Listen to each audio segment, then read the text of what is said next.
Selamat siang buat teman-teman sekalian.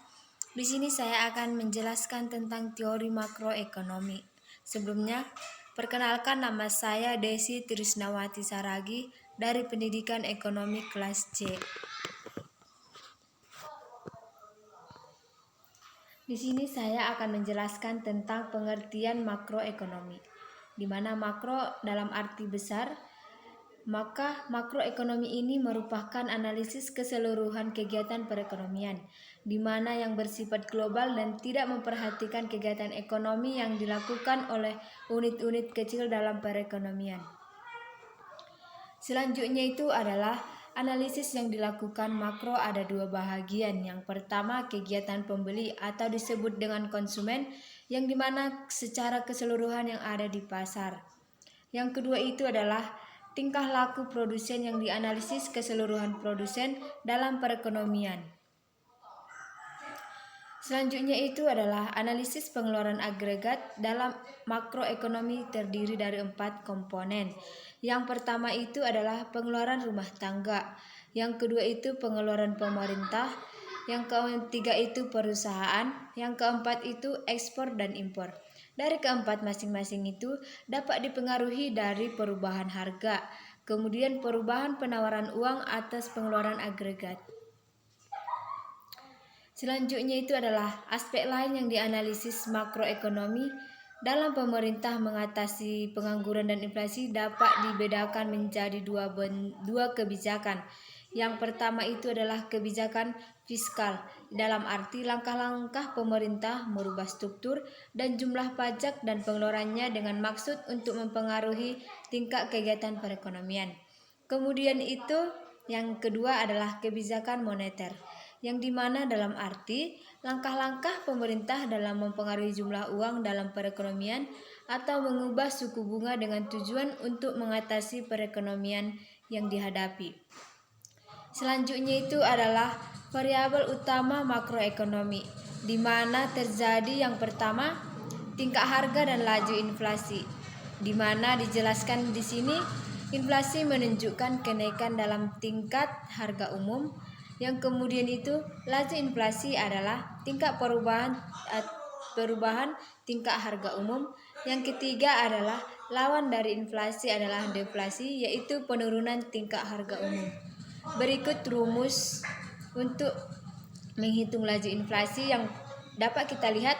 Laju inflasi atau tahun dengan singkat T sama dengan tingkat harga atau tahun T dikurang dengan tingkat harga tahun kurang 1. Per tingkat harga tahun T kurang 1 dikali 100%. Kemudian mengapa inflasi menjadi masalah? Dapat dikatakan yaitu inflasi berkaitan dengan daya beli. Kemudian penyebab terjadinya inflasi ini ada dua bahagian. Yang pertama adalah inflasi yang timbul karena permintaan masyarakat akan berbagai barang yang terlalu kuat, di mana inflasi disebut dengan demand inflation. Yang kedua adalah inflasi yang timbul karena kenaikan biaya produksi, di mana disebut dengan cost inflation. Berikut adalah inflasi dalam pendekatan grafik. Dapat teman-teman lihat seperti pada gambar. Seperti inilah grafik dalam inflasi demand inflation dan cost inflation. Selanjutnya itu adalah inflasi tarikan demand, yang dimana dalam peningkatan kuantitas uang dapat terjadi dalam jumlah uang yang beredar atau ekspektasi terhadap kenaikan harga-harga. Kondisi ini dapat muncul seperti beberapa berikut. Yang pertama adalah masyarakat belum merespon kenaikan uang yang beredar. Kemudian penambahan uang yang beredar menjadi penambahan uang untuk pos kas. Yang kedua itu adalah masyarakat tidak lagi untuk menambah pos kasnya, tetapi untuk membeli barang atau memperbesar pos aktivitas barang-barang di dalam neraca. Kemudian yang ketiga ini adalah inflasi telah terjadi lebih parah atau hiperinflasi. Masyarakat tidak lagi percaya pada mata uang yang dimilikinya. Justru masyarakat cenderung langsung membelanjakannya. Selanjutnya itu adalah pandangan Keynes tentang inflasi. Dalam teori Keynes ini dapat dijelaskan dalam inflasi yang terjadi karena suatu masyarakat ingin hidup di luar batas kemampuan perekonomiannya. Tetapi dalam keadaan di mana permintaan masyarakat akan barang-barang selalu melebihi jumlah barang-barang yang tersedia sehingga timbul apa yang disebut dengan inflationary gap atau celah inflasi.